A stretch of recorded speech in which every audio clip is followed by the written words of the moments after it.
Hey everybody, welcome back. This is Jeff Frazier. Those of you who joined us on the previous episode, we talked heavily about the Trump-Rubio effect on Haiti in the long term. But what will be the Trump-Rubio effect in the here and now? And that will, of course, need to be about security and good governance. So that's what we'll talk about today, right here on the STIMPACK podcast. Thanks for joining.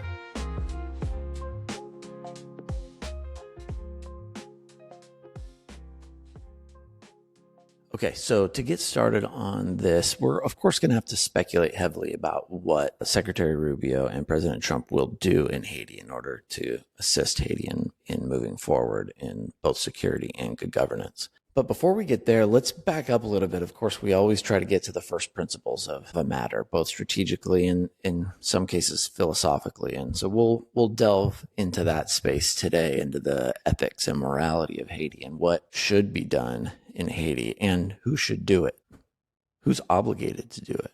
And so in order to get there, I want to give you a little analogy that I partially ripped off from a philosopher named Peter Singer. Imagine that you're walking down a road and you pass a pond, a small pond, and you see there's a child inside that pond and that child is drowning. And you have the ability to simply reach down and pull the child out of the pond and save his or her life. And we would all argue from an ethical standpoint that you are absolutely obligated to pick up that child or reach down and pull them out. And that's because of the cost benefit, right? The cost is near zero to you and the benefit to that child is, of course, massive. And so we all know that you're obligated to do that. Well, let's change that cost benefit equation a little bit. Let's say that you're wearing $1,000 shoes and you don't have the time to take the shoes off. And so by implication, you're going to wade into this muddy pond and destroy your beautiful shoes. And so I think we would all still agree to save the kid, right? Because of course a life is worth more than $1,000. But we can significantly complicate that equation in your head by increasing the cost of those shoes, figuratively speaking. Or maybe we can change the metaphor to be, maybe it's a backpack that you don't have the time to take off. And there's a bunch of medicines in that backpack. And those medicines we're going to go to save lives down the road, right down the literal road. And so now it's not just about money. Now it's about opportunity cost, right? Do I save this life or do I save those lives, right? And so these obligation equations can get quite complex. Sometimes they're simple, but sometimes they're quite complex. And so how do we apply that to Haiti? Well, I got a message from a listener recently. He was a young father. And he listened to the past episode, which was largely about this lazy giving versus power giving. And power giving is a lot of work, right? It's a lot of effort. You have to do a lot of research and really understand a situation before you can solve it. And so his concern was, hey, I'm a young father and I'm tapped on money and I'm tapped on time. What do you want me to do, right? You want me to go down to Haiti and start figuring out how to solve Haiti like you did, Jeff? Not everybody can retire and go do that. And of course that's true. And so what's the answer for him? What is he obligated to do in his cost benefit analysis? Well, he's going to have to decide if he has the time to research other organizations that are power giving, right? Or are they lazy giving? So he has the time to get educated on what power giving and lazy giving is, at least in the abstract, to the point where he can choose where his dollars go, right? But he's just, in essence, going to be outsourcing the hard work of actually doing the power giving, right? And so that, and all of you as listeners, I would imagine, are doing a similar equation in your head. I get the coolest messages from you guys when you are kind enough to let us know that you were inspired by our story, my wife's and mine, and you've gone and done something generous and power gave in some way. And that is so fun. So thank you. And please keep sending those messages. But I would imagine you're all doing that cost benefit analysis in your head. What can I do? Little old me, right? And that's going to be different for all of you. So please never feel guilty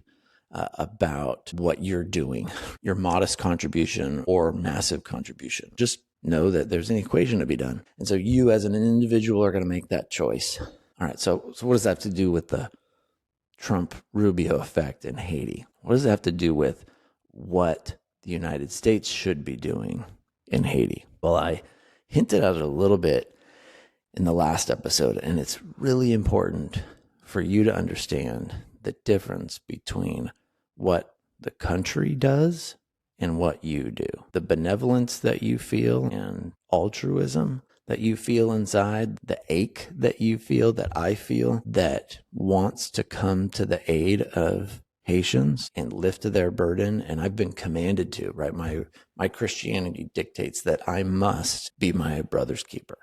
Okay, great. So how do I actually do that? Well, we've talked about the difficulty of actually doing that, right? And putting the work in to do that and do that well. And I, as an individual, absolutely feel that burden. But is my government the right entity to be solving that problem in Haiti or anywhere else? And you could probably feel this coming. My assertion is absolutely not. The methodology, the techniques that we've discovered at STIMPACK, some of which, at least in principle, I've shared with you thus far. Maybe we'll talk a lot about that later, explaining the techniques that we use and ought to be deployed to lifting Haiti. But you've heard the principles. Let's give nothing but opportunity. To expect USAID or any other government entity to become world class at that is just, to me, naive. Organizations are hard to run, but you can get pretty good at running them if you understand their purpose. And of course, the fewer purposes that they have, the better. The more laser focused an organization can get on its purpose, the better it can get at providing that value to the world or to the individual it's serving. And the U.S. government, or any other government for that matter, is going to have a really hard time doing the kinds of things that it takes to actually lift Haiti and lift the families, lift the communities, lift the nation. And so what is the role of a nation in humanitarian aid, of lifting the poor? I don't know. Maybe we can talk about that a little bit. But the point I hope you'll get at this point is that just because you love to help other people doesn't mean that we must be doing heavy foreign aid as a nation. So I want you to forever divorce those ideas. I love social programs in the U.S. and abroad. There's a lot of really cool programs. I wish that I had been able to partake in more of them growing up. I probably would have been a less stupid child that got into a lot of trouble. And I love those programs. I have some buddies who run them here in the States, after school programs. And there are thousands of programs, halfway houses, women's shelters, you name it. There are awesome social programs, including welfare. But almost none of them are run by the government. The ones that are running well at a world-class level, at a level where you would be happy for your dollars to be put to work in that manner. Those organizations not only are few, they're never government organizations. Why is that? I believe it's because of the distance between the donor and the recipient. When the donor is close to the recipient, they care a lot about how their hard-earned dollars are deployed. That's the nice thing about self-funding your own NGOs. You can determine exactly how those dollars are spent. And in dramatic contrast to that, you have a taxpayer way over here and the recipient way over here, and all the many hands that it comes into contact in between. That's where the fraud, waste, and abuse comes from. Right? Even if they don't intend to, it's just the nature of massive organizations. And governments are inherently massive, and the distance between taxpayers and recipients are inherently huge. Right? They're great distances. And so I love social services, but I want to give those social services myself. I don't want my government to do that. I've always been surprised that no politician has ever brought up the idea of opt-out taxes. Of course, that sounds ridiculous because you think that I mean all taxes, but how about opting out of some of them? Meaning you over here, you want these 10 social programs, and so you want higher taxes to cover those 10 social programs. Great, you can opt into those, but I don't want to pay for those. I don't like those programs. How about I get to opt out of those, right? I shouldn't say I'm surprised. I'm not surprised, but wouldn't that be a fun thing, right? And then I can give in my way to the social programs that I care about. And of course, you couldn't do that for the core benefit everyone things. So imagine a common defense of basic infrastructure, those kinds of things.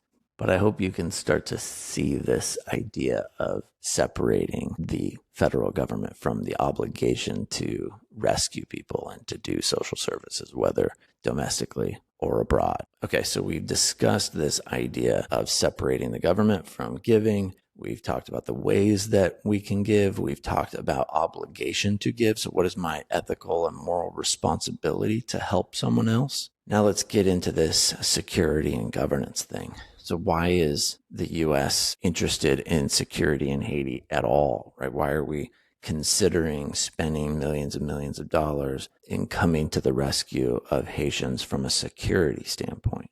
Well, there's what I call the big four. So the first reason that you would want, and absolutely the most significant reason, is to thwart the influence of our enemies in our region. I've talked about it before that China and Russia want to have heavy influence in the Caribbean. Why is that? Because they want another Cuba.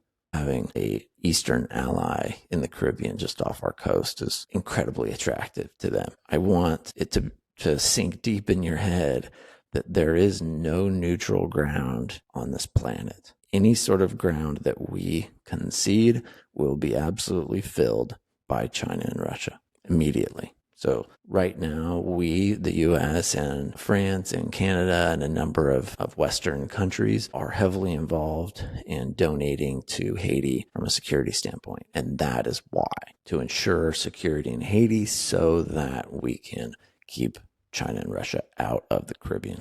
That's the most important reason. Number two, and a significant one, is immigration, mass migration, right? So if things are going terrible in Haiti, where do they come? They come north, and other countries too, but a lot of them come to Florida. Third, and this is a big one, tons of weapons, ammunition, drugs, human trafficking of all kinds go back and forth between Haiti and the U.S., coming in and out of Miami and other places. But that's a big one. Nobody wants that. Anarchy in Haiti makes that really easy, and it's huge now.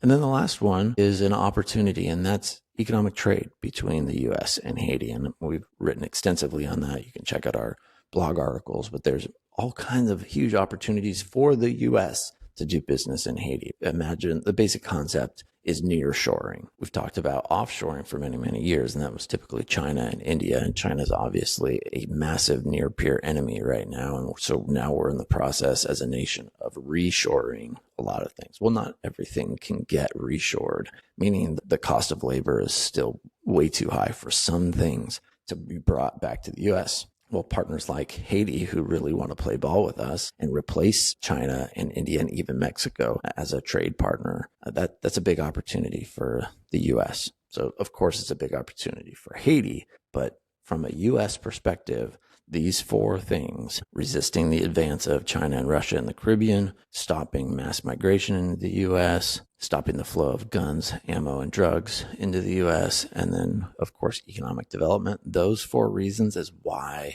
the U.S., from an America First standpoint, which, of course, is what President Trump and Secretary Rubio are interested in, is why the U.S. is interested in reestablishing security in Haiti. So have that in your head as why we're interested in Haiti at all, why we would make any efforts to contribute. Why not just let them be them, right? This idea of America First is a really important one to understand to get what President Trump and Secretary Rubio are trying to do. And that might sound like a isolationist perspective, but it's not. I would highly recommend you read Secretary Rubio's book, Decade of Decadence, but there's whole chapters in there on this idea of how we as a nation should be playing on the global stage. And Secretary Rubio is no fool. He knows this idea of there is no neutral ground in the world. And so we have to be, this we changes a lot.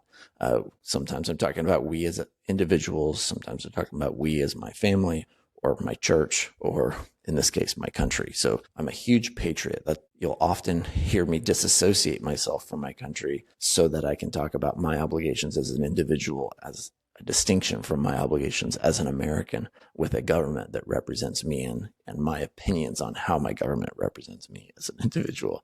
That can get a little confusing, but the we that I'm talking about right now is we as an American. And we as Americans should absolutely care about what happens to Haiti for those big four reasons. And those four reasons is why I believe, so back to our question of what will be the Trump-Rubio effect in Haiti, those four reasons is why I believe they will be actively engaged in helping Haiti to reestablish security right away.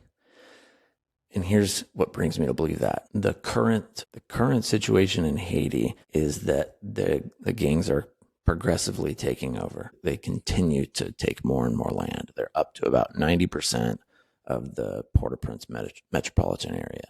They have almost everything that matters, except like this corridor by the airport, which is actually shut down, and then where the U.S. Embassy is. It's like this slice, and then there's this row of hotels that is secure, and then a number of neighborhoods up at the top of the hill that are still secure, but the gangs are coming closer and closer almost by the week, right? It's crazy. I pay attention to it every day, and it feels like they grab a new neighborhood every day. It's wild. The MSS and the HMP, the Haitian National Police, and the MSS, that's the Multinational Security Support Mission, that's the foreign troops, did an offensive operation a few days ago and hit Barbecue and his kind of stronghold. And then I'm going to stop naming gangsters because I hate making them celebrities, but another big gangster who actually got shot a little bit, caught some shrapnel, probably a ricochet in 2 spots on his forehead and his chest. But the fact that they're making offensive moves at all is awesome. I have almost seen none of that in the past almost 2 years, year and change that they've been there. But all of the trajectory, with the exception of those couple of operations, has just been the gangs grabbing more and more territory. And there's no one who watches Haiti that doesn't think that if something doesn't change, the gang just wins. So what's the solution to that? I've got lots of those solutions. They're all security related and military related. I won't share those here for what is hopefully obvious reasons. A couple of years ago, I supported the MSS. I, in many ways, lobbied for it. We were in this situation where Haiti was just going down and down and further. And I'm a big believer in a good plan today versus a perfect plan tomorrow. And the previous administration came out with this plan, this MSS, and I basically said, okay, sure, that we'll do that. It's better than nothing, right? Because at that point we had nothing and the gangs were taking land fast. And that was, I think, naivete on my part, not to say that it was better than nothing, but to think that it would actually solve the problem and that the way that the MSS would be executed would be so absurd and half-baked. And it was supposed to be 2,500 to 3,500 soldiers, which already would have been not nearly enough, but probably enough to figure it out. The United States, when I was a soldier, before anyone would be deployed into battle, we would insist on overwhelming force. And that was typically a 3-to-1 ratio. So 3-to-1 soldiers attacking soldiers to defending soldiers. The United States doesn't go and do anything unless we have overwhelming force. That's that 3-to-1. And the MSS was going to come in with 3,500 people. Well, a while back, we had 3,000, maybe 3,500 prisoners break out of the main prison in Port-au-Prince. I'd been inside that prison. It's full of very bad guys. And so to add those nearly 4,000 soldiers on top of the probably 12 to 18,000 existing gang soldiers that were already deployed against the Haitian National Police, to think that 3,500 soldiers was going to be enough to stave off that disaster was errant. But I was hopeful that the MSS would be the beginning and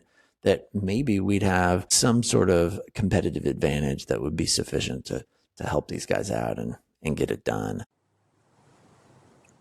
And so I was on board for this 3,500 soldiers as better than nothing, but it would have been problematic even then. Instead of the 3,500 soldiers, what we really got was, I think to date, we're up to 870 soldiers. And so you can see that that's not even close to enough to combat this, what is probably somewhere around 15,000 gang soldiers. And so, I would call it a quagmire, but a quagmire infers a standoff or a stalemate that is essentially even. And you can't even say that it's that, because the MSS and the HMP only continue to lose ground to these gangs. So that's the situation we're in. That 3-to-1 ratio went the wrong way. So what will be the Trump-Rubio effect in the very near term on the security situation in Haiti? I don't know, but it'll be something. I can't imagine a world where the Trump administration is okay with the quagmire. And that's what we've got right now. So what will it be? I don't know, but I'm looking forward to it. We need it.